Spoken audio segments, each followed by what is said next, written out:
Alright, this is my video on the Norcross puppies, pigs, and people argument. Alright, I'm gonna try to get through the exclamation part pretty quick, so I can get to my evaluation. So, brief exclamation. Fred gets in a car crash. He jumbles up the part of his brain that allows him to taste chocolate, which he loves beyond all belief, I guess. And he magically discovers that by torturing puppies for an extended period of time, they produce a hormone in their brains that makes them taste like chocolate. I have no idea how he discovered that, yeah.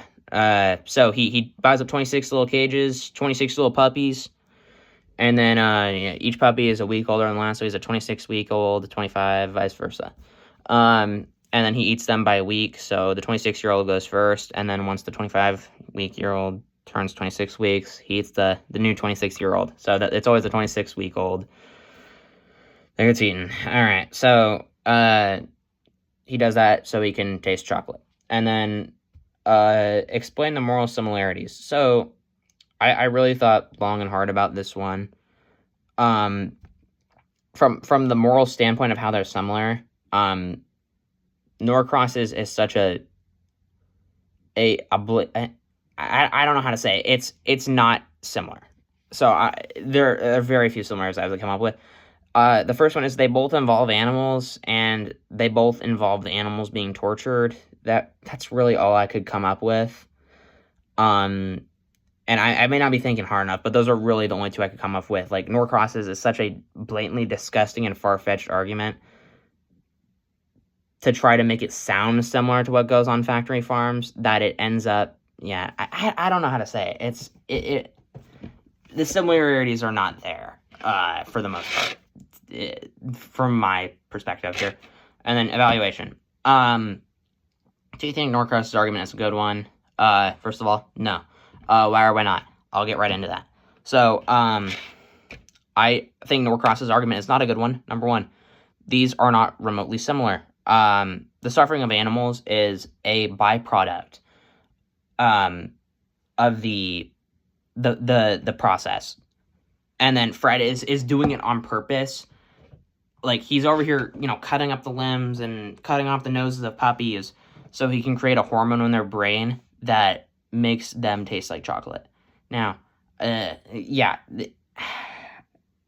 man. So the suffering is a byproduct. Meanwhile, the whole point of Fred's is literally suffering so they can taste better. We are not torturing the animals to make them taste better. It just happens. It's part of the process. It's what goes on. And then, number two, by going to the store, I am not torturing animals. I'm just going there to buy my meat. If I'm going to the store to buy meat, I'm just buying it by not eating it. Like, if I'm not going to the store and I'm not gonna buy meat just because of what happens on factory farms, I myself am not going to make a difference. Number three, unless this is a big if, unless you're buying from one of the Freds of the world, like, where the animal torture is completely on purpose, the factory farms are within the law. Like, it may look gross and it may seem disgusting, but they fit within the law 9 times out of 10, or maybe even more than that. Sure, it's gross, but really it fits within the law. And unless you're, like I said, unless you're buying from one of the Freds of the world where they're blatantly torturing to enhance flavor, then it's within the law. Number four, ethically sourced produce is a lot more expensive than unethically sourced food, which will tie into another one of my points coming right up. I think it's 2 points ahead. So, like, if you go to the store, to my knowledge, at least in the stores near me, ethically sourced meat is still it's quite a bit more expensive than unethically sourced, which is a big margin, in my opinion, for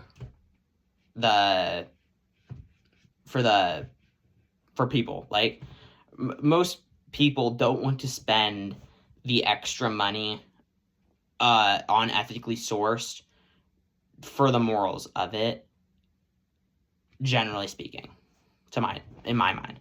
A lot of people don't have an extra few bucks to buy ethically sourced just because they don't agree with the morals of unethically sourced. Which ties in to my next one. The meat we eat has very, very, very specific nutrients. This builds right on of my last one.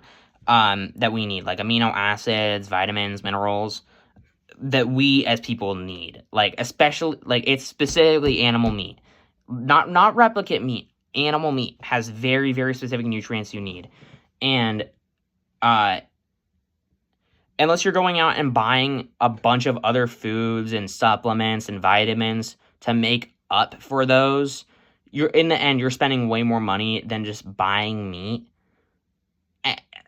It's a lot more money to buy a bunch of supplements and vitamins to make up for the fact that you're not eating money, and you're really just burning through the money to compensate for the fact that you don't want to eat unethically sourced meat, or even ethically sourced meat. Maybe it depends on where you are in your standpoint of if you're vegan or if you're a vegetarian, something like that, in which then you're probably going to be going more towards this route, which is understandable. Veganism can come from other places besides the morals of meat, like religion and stuff, specific religions. Yeah. Sorry, my throat was getting dry, and I don't feel like remaking this video because I had a little dry throat. Then there's also the moral standard. Puppies and cats and things like that are held at a much higher moral and like societal standard than pigs, because they're domesticated. And then you can make the argument, pigs can be domesticated too. Yes. But which one is more common? Puppies and cats are much, much, much, much more common than a domesticated pig. Now, if you do have a domesticated pig, I can see where you're coming from here of not wanting to kill it and being against the moral standard, like saying moral standard is biased towards these animals and that other ones can be domesticated. But if you're really thinking about it, those are so much more of a rare occurrence that you're not really running into that. Another one, Fred doesn't need chocolate. I'm just going to say it plain and simple. Fred doesn't need chocolate. If he's doing this for chocolate, he has an issue. If he's out here, slicing off the snouts and tails and cutting up the dogs and stuff and slicing on them and stuff, just to make it, to enhance their taste so they taste like chocolate because he got in a car crash, that's just blatantly messed up. Like, even, unless, once again, you're buying from one of the Freds of the world, they're not over here 99% of the time, 95% of the time, they're not cutting up the animals on purpose to make the meat taste better, right? That's just another thing. Fred doesn't need chocolate. People need meat. And unless you can afford the ton more it is for supplements and the vitamins and all that, you're really running out of options at that point. Let's see. There was another one I had that I didn't write down, and I thought of it on the spot just a second ago. Yeah.